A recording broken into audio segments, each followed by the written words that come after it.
Market విలువల్లో హెచ్చుతగ్గులపై కసరత్తు చేసిన అధికారులు పలు సవరణ ప్రతిపాదనలు సిద్ధం చేశారు.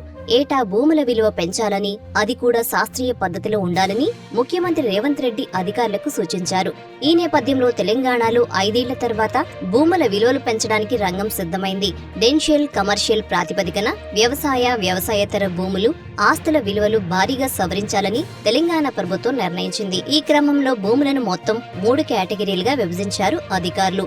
అందులో పూర్తిగా వ్యవసాయానికి మాత్రమే ఉపయోగపడే భూములు, ఇళ్ల స్థలాలకు కూడా ఉపయోగపడని భూములు, వ్యవసాయ భూములు, ఇండ్ల స్థలాలకు ఉపయోగపడే రాష్ట్ర, జాతీయ రహదారుల పక్కనున్న భూములుగా విభజించి ఆ మేరకు మార్కెట్ విలువలను పెంచనున్నారు.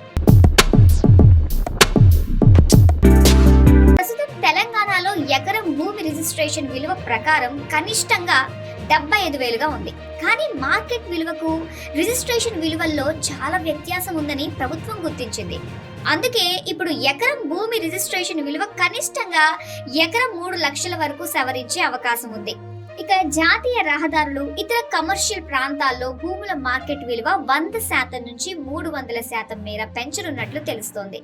ప్రస్తుతం ఎకరాకు 6 లక్షల మార్కెట్ వాల్యూ ఉన్న భూమి విలువ 12 లక్షల నుంచి 18 లక్షల వరకు పెరిగే అవకాశం ఉంది. కోర్ అర్బన్ ప్రాంతాల్లో ఎకరం భూమి మార్కెట్ వాల్యూ 20 లక్షలు ఉండగా